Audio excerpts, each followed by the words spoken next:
बिस्मिल्लाहिर्रहमानिर्रहीम। अस्सलामुअलैकुम वरहमतुल्लाहि वबरकातुहू। Welcome to Shaheen leaders academy. जा रहे हैं मैथमेटिक्स टेस्ट नंबर 30। तो ये टेस्ट उन तमाम कैंडिडेट्स के लिए स्पेशली डिज़ाइन किया गया है जो commissioned officers Pakistan navy, Pakistan air force aero trades, aerosport, navy marines, technicians, sailors, commissioned officers Pakistan army, commissioned officers air force और मेट्रिक एनुअल एग्जामिनेशन को क्वालिफाई करना चाहते हैं। तो बढ़ते हैं व्यूवर्स अपने क्वेश्चन नंबर 1 की तरफ।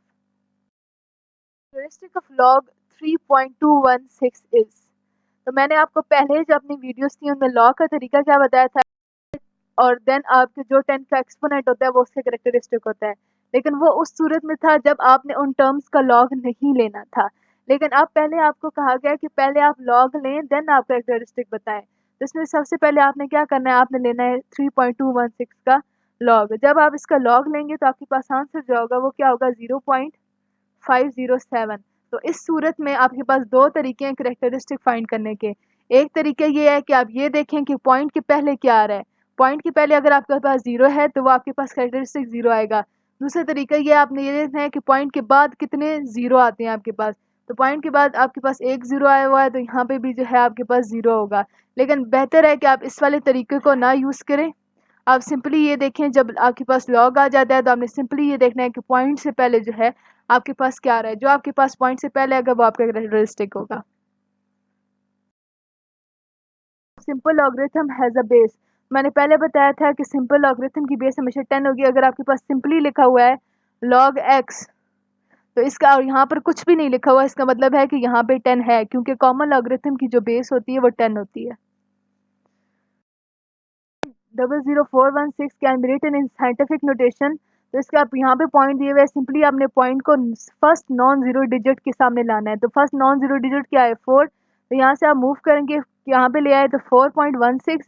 अब पॉइंट और इसके दरमियान कितने डिजिट्स आ गए, 3। तो यहाँ पे हम लोग क्या लिखेंगे, 10⁻3। अब मैंने बताया था राइट से लेफ्ट मूव करें तो आती है पॉजिटिव एक्सपोनेंट, लेकिन अगर आप लेफ्ट से राइट मूव करेंगे तो आपके पास नेगेटिव एक्सपोनेंट आता है। तो 4.16 multiply 10⁻³ of a line joining the middle point of two sides of a triangle is 10 centimeter. Find the length of the third side. अब इसमें आपको सिंपली क्या बताया गया है कि ये आपके पास ट्राइंगल है,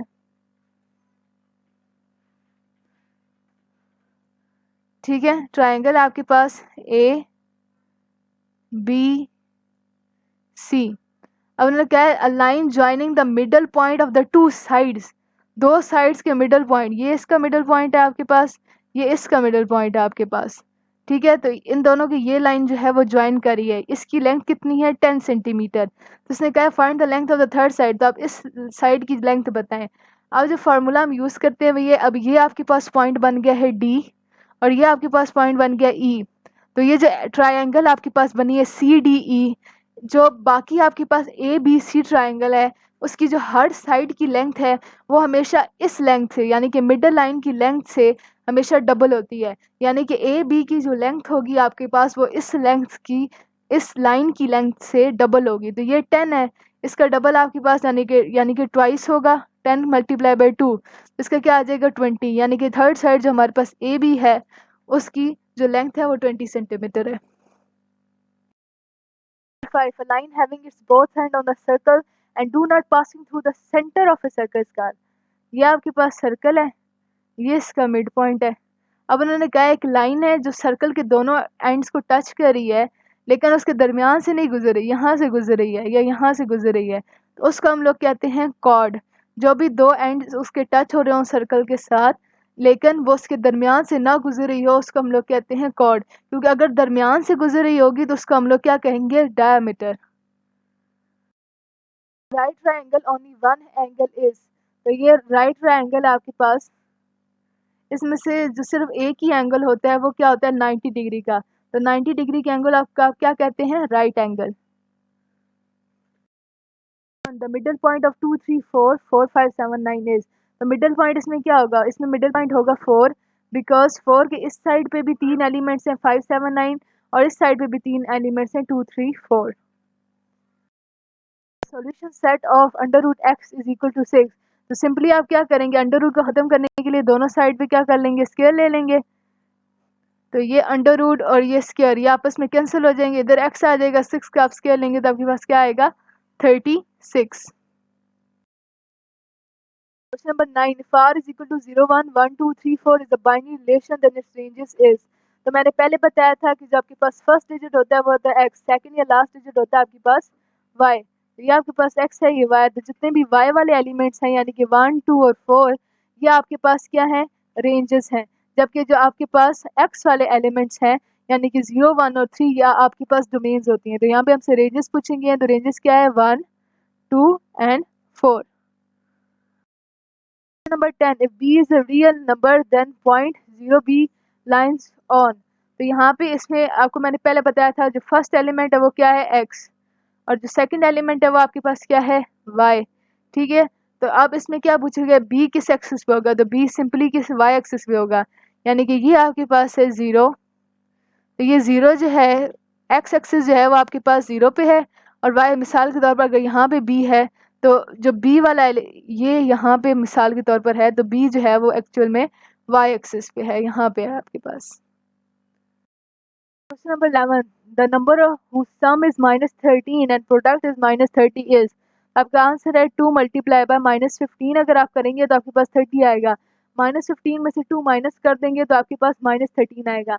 अब हम यहाँ पे 10 और 3 भी तो ले सकते थे, 10 को 3 से मल्टीप्लाई करें तो 30 आता है, और 10 को 3 में प्लस करें तो 13 आता है। लेकिन मसला यहाँ पे क्या है, साइंस का। अगर आप -10 और -3 करते हैं तो आपके पास क्या आता है, -13। लेकिन अगर आप -10 को -3 के साथ मल्टीप्लाई करते हैं तो ये आपके पास 30 तो आ जाएगा, लेकिन माइनस और माइनस मिलके क्या बन जाएंगे, प्लस, जबकि हमें क्या चाहिए, -30। इस वजह से हमने क्या लिया, 2 और -15। The solution set of x is equal to -x is. तो सिंपली आप क्या करें, x को दूसरी साइड पे ले जाएं, यहाँ पे आपके पास क्या बनेगा, x प्लस एक्स, और यहाँ पे क्या रह जाएगा, 0। x प्लस एक्स मिलके क्या बन गया, 2x इज इक्वल टू 0। दोनों साइड को आप 2 से डिवाइड कर दें, ये 2 और ये 2 कैंसिल हो जाएंगे, 0 को 2 से डिवाइड करें तो 0 ही आता है। तो x की वैल्यू आपके पास क्या आएगी, 0। If x plus b is equal to 0, x plus c is equal to 0, then eliminate x। अब इन दोनों की वैल्यूज जो हैं 0 हैं, तो हम इन दोनों चीज़ों को इकट्ठा कर देंगे, यानी कि x plus b is equal to x plus c आ जाएगा आपके पास। तो अब क्या होगा, सिंपली आप इस x को दूसरी साइड पे ले जाएं तो ये क्या बन जाएगा, -x बन जाएगा, इज इक्वल टू सी। तो ये x और ये x आपस में कट जाएंगे, तो b इज इक्वल टू आपके पास क्या आ जाएगा, c। y is equal to log ax in the exponential form. तो मैंने बताया था जो बेस होती है वो कोएफिशिएंट के साथ चेंज हो जाती है, और जो कोएफिशिएंट होता है वो एक्सपोनेंट में चेंज हो जाता है। यानी कि a कोएफिशिएंट में चेंज हो गया है और y जो है इसके एक्सपोनेंट में चेंज हो गया, is equal to x। log 10x is equal to 3, then find the value of x। अब सिमिलरली बेस जो है ये कोएफिशिएंट में चेंज हो गई है, जो कोएफिशिएंट है वो एक्सपोनेंट में चेंज हो गया, इज इक्वल टू x। तो 10 की पावर 3 आपके पास क्या होता है, 1000। इसी क्वेश्चन के साथ व्यूवर्स हम अपने वीडियो के इख्तिताम तक पहुंच चुके हैं। शाहीन लीडर्स एकेडमी में initial test Pakistan army commission officers, initial test Pakistan air force commission officers, initial test Pakistan navy commission officers, Pakistan air force airman test, Pakistan air force air woman test, Pakistan air force civilian test, Pakistan navy sailors test, Pakistan navy marine test और Pakistan navy civilian test की तैयारी जो है वो एक ही fees में कराई जाती है। All of you are most welcome. साथ आप हमारे चैनल शाहीन लीडर्स एकेडमी को लाइक करें, शेयर करें, सब्सक्राइब करें। अगर आपको हमारी वीडियो पसंद आई हो तो उस पर कमेंट करें और नीचे बेल आइकन के बटन पर क्लिक करें। इसके अलावा हमारी वेबसाइट www.shahinleaderacademy.com को विजिट करें, जिससे आपको बहुत से इस्तेफादा हासिल होगा। इसी के साथ पाकिस्तान आर्म्ड फोर्सेस जिंदाबाद, पाकिस्तान पाइंदाबाद। फी अमान अल्लाह।